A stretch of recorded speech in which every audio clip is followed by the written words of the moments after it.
Put a little bit of water in it. You probably guess what happened. So now I'm mad, right? I'm angry. I'm in this counterproductive mode. I'm ticked off. And I'm really, I couldn't be mad at anybody but myself because I've broken my Pyrex dish and my chicken is in the sink with glass on it. And my wife, because she has known me, and she's been with me since we were in college, and she knows how I am, she said, Don, just sit down. We need a sandwich or something. You just sit down. You're tired. Just cool off. We'll clean it up in a minute. All right. Now I want to clean it up now. I don't want to look at it. So I picked up the big shards of glass, and a lot of small shards of glass had gotten down my sink and into my trash disposal. Now here's what the sensible thing to do if you're ever in that situation. Y'all probably know this, but I'll go ahead and share this with you in case you don't know. The sensible thing to do is to go under your sink, take your trash disposal out, empty it out over the trash, get the glass out, put it back in, take you 15 minutes, and you're good. Well, I took the big shards of glass out, no small shards were down there, and it just occurred to me in my mind, you know what? I'm mad and I'm impatient and I'm ready to get this over, so I'm just going to turn the trash disposal on. And you know, nobody told me. Now, they probably figured I knew because they probably thought, well, this brother got a degree and he got a law degree. So this brother got some common sense. That's the thing about anger. Your common sense temporarily cuts off when you're angry. I decided I'm going to turn my trash disposal on, blew the motor in it. Oh, no. So I ended up having to replace the disposal. I still didn't have my chicken. And I was out of $120. Because that's what anger does to you. You make things worse. And what you do with it. Never have I in the history of life looked back on a situation and said, good Lord, I'm so glad I was mad when that happened. That went so much better than it would have gone had I stopped and thought about it. And I would imagine that you probably hadn't done that either. Anger must be converted to be useful. Anger can be a good catalyst.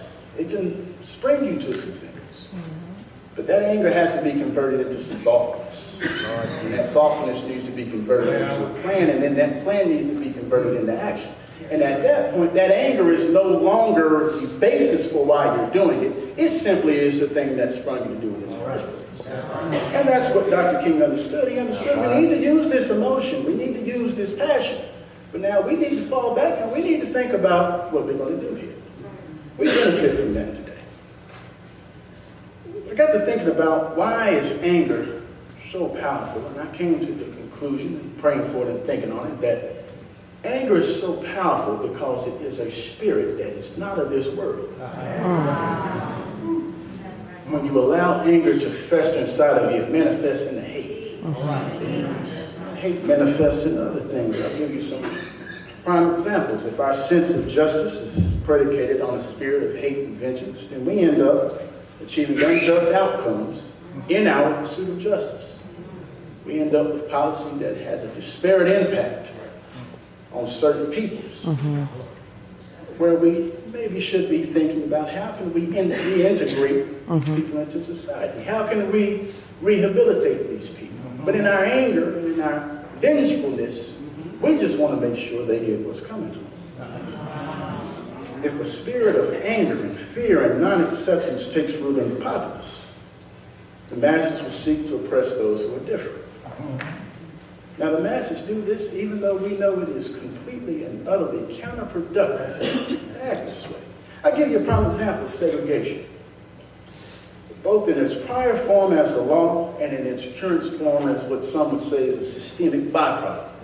It is not logical by any stretch. You can't name a single industry that is made better, that benefits from having a large swath of people that it won't allow to patronize its businesses or buy its product. You can't find a single school that's made better when all of the students are from the exact same background.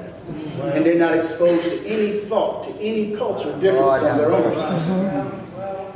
Segregation is illogical in every respect, but yet it persists in overt and covert ways because it's born out of fear, it's born out of hatred. We know this as people of color because it has happened, it still happens to us. But the ironic thing is that even we do it to those who are different from us. You know, we have to view the enemy as being beyond this physical realm if we want to ever defeat it. What I mean by that is that spirit of anger and hatred and rage is just as much your enemy as whoever you're mad at. Lord have mercy. Now you can call it spiritual warfare, or if you're non-religious, you can treat it as some form of a psychological conflict, but either way, it's not physical, despite its many manifestations. So if your only approach is to try and hit back at the enemy you can see, you are allowing the enemy you cannot see to remain unimpeded.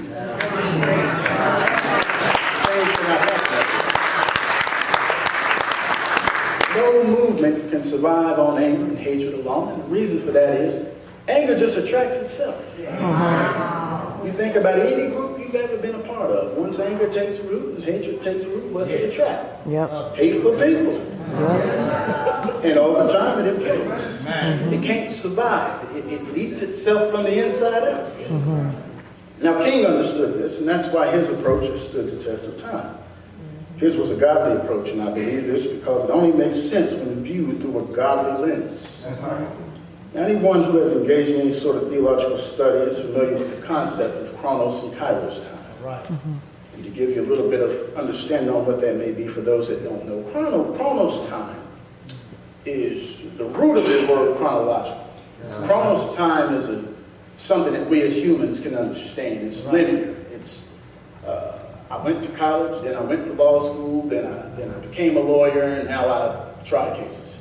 That's chronological. That makes sense. One thing happened after another thing before another thing.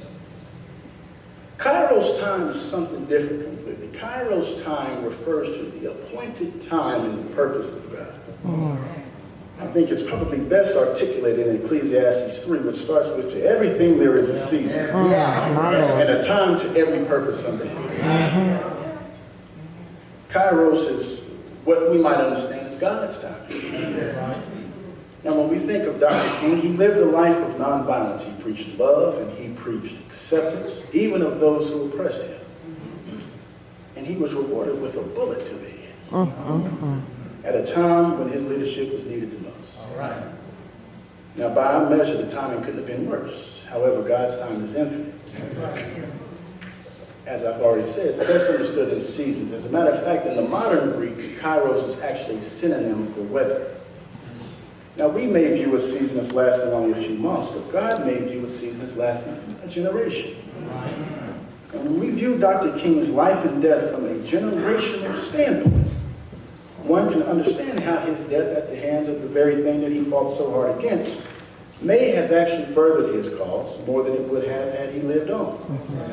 That is because both his life and his death took place at the appointed time. It made him an example of the ultimate sacrifice, made for the betterment of generations of people who will never meet him on this side of life. Now, only God in his infinite wisdom could have known that would be the outcome. And I believe that wisdom must have been revealed to Dr. King because he told us he'd been to the mountaintop. And he told us he'd seen the promised land. And he also told us he may not get there with us. Yet, he let us in. And he still leads us now. The way that he led is important. It's key. It's important that the nonviolent narrative be the narrative that persists because it was the only way it removed the ability of the majority to continue to justify its most obvious transgressions. Now, I once read a quote, I'm not sure who to attribute to, but I wrote it down because it affected me deeply. And the quote reads, "Real change comes through the sustained struggles of countless people who wish to remain unsung." So in light of those words, who will be the next Dr. Martin Luther King? Well, that depends. I think as a historical figure, I don't think there'll be another Dr. King. I think you'll have those who will fashion themselves similarly. They will study his speeches and they will adopt his manner of speech and his rhetorical style. They will dress like him. But I think that it will not be him. It won't matter how much they try. Amen. And they should actually be thankful for this, because he had to suffer a horrific death. Yeah. He had to live a life where he was under constant threat. Not some of the times. Yeah. You know, I have 2 children of my own. Many of you all have children. Could you imagine living a life where you have to live in constant fear that folks want to kill you? Folks may want to kill your wife. Folks may want to kill your children. And you're standing up for something that by any moral standard, is the right thing. You haven't done anything wrong except for have the audacity to demand that someone treat you equally. Yeah. And in return for that, you get to deal with constant threats on your life. We would all like to have schools named after us. We'd all like to have roads named after us. We would all like to have monuments and statues built in our name, but none of us want to have to die for it. Dr. King didn't want to have to die for it. So we should all be thankful that most of us won't be called upon to make that sacrifice. But if we remember Dr. King, as perhaps we should, as only a man, but a man